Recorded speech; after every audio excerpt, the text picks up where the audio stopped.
You, John Fitzgerald Kennedy, do solemnly swear I, John Fitzgerald Kennedy, do solemnly swear that you will faithfully execute the office of President of the United States that I will faithfully execute the office of President of the United States and will, to the best of your ability, and will, to the best of my ability, preserve, protect, and defend the Constitution of the United States. preserve, protect, and defend the Constitution of the United States. So help you God.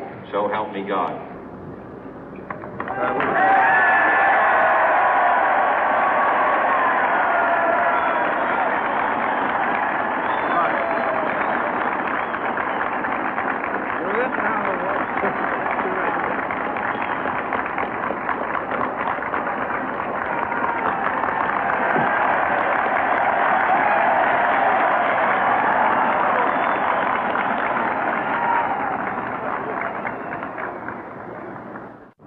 Vice President Johnson, Mr. Speaker, Mr. Chief Justice, President Eisenhower, Vice President Nixon, President Truman, Reverend clergy, fellow citizens.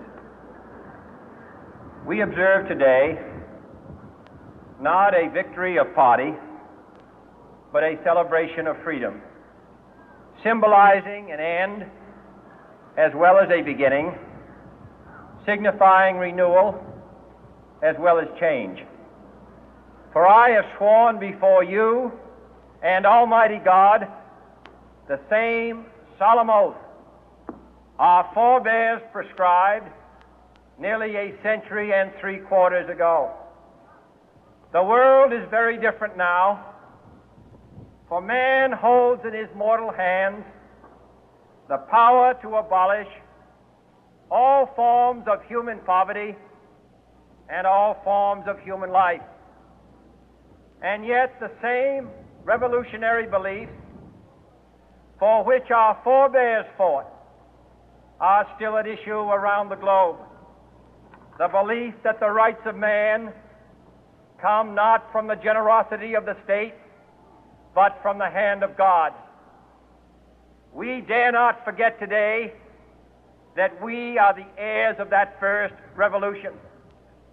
Let the word go forth from this time and place to friend and foe alike that the torch has been passed to a new generation of Americans born in this century, tempered by war, disciplined by a hard and bitter peace, proud of our ancient heritage, and unwilling to witness or permit the slow undoing of those human rights to which this nation has always been committed and to which we are committed today at home and around the world.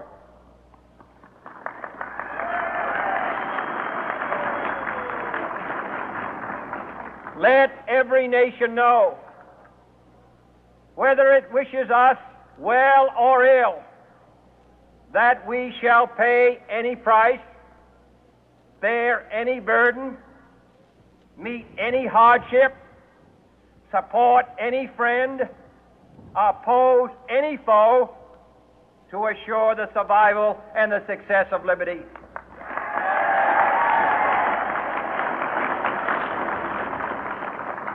This much we pledge and more.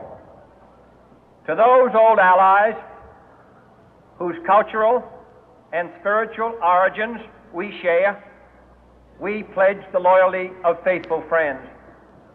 United, there is little we cannot do in a host of cooperative ventures.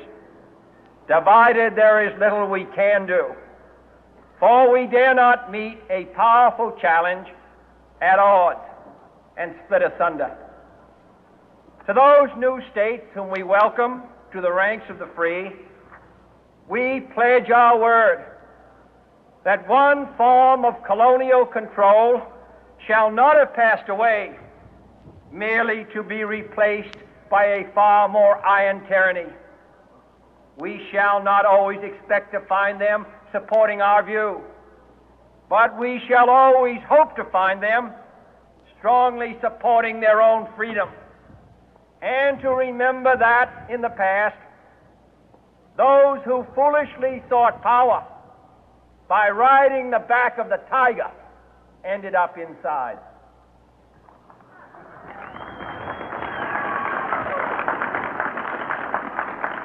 To those people in the huts and villages of half the globe struggling to break the bonds of mass misery, we pledge our best efforts to help them help themselves for whatever period is required, not because the communists may be doing it, not because we seek their votes, but because it is right.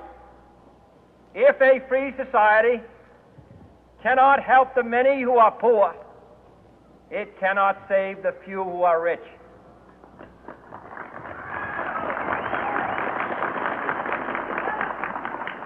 To our sister republics south of our border, we offer a special pledge to convert our good words into good deeds, in a new alliance for progress, to assist free men and free governments in casting off the chains of poverty. But this peaceful revolution of hope cannot become the prey of hostile powers. Let all our neighbors know that we shall join with them to oppose aggression or subversion anywhere in the Americas. And let every other power know that this hemisphere intends to remain the master of its own house.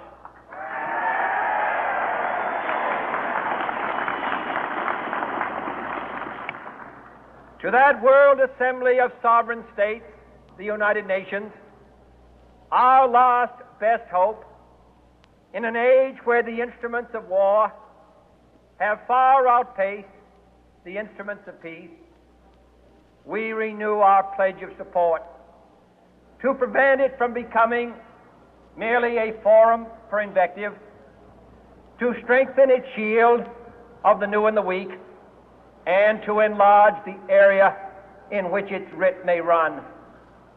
Finally, to those nations who would make themselves our adversary, we offer not a pledge, but a request that both sides begin anew the quest for peace.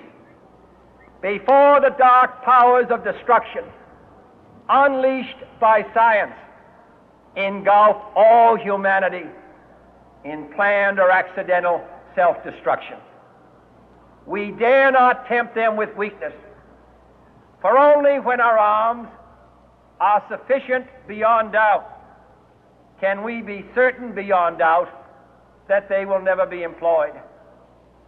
But neither can two great and powerful groups of nations take comfort from our present course, both sides overburdened by the cost of modern weapons, both rightly alarmed by the steady spread of the deadly atom, yet both racing to alter that uncertain balance of terror that stays the hand of mankind's final war. So let us begin anew, remembering on both sides that civility is not a sign of weakness, and sincerity is always subject to proof. Let us never negotiate out of fear, but let us never fear to negotiate.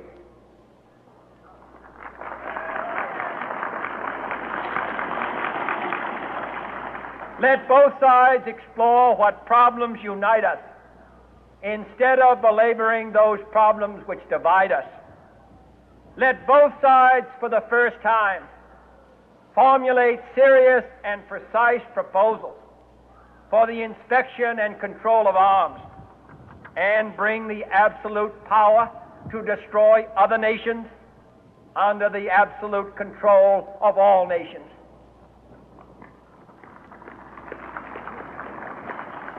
Let both sides seek to invoke the wonders of science instead of its terrors.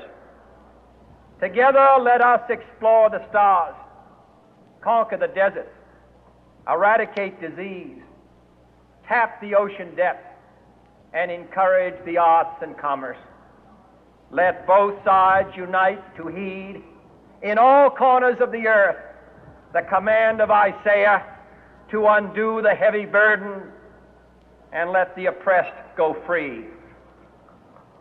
And if a beachhead of cooperation may push back the jungle of suspicion,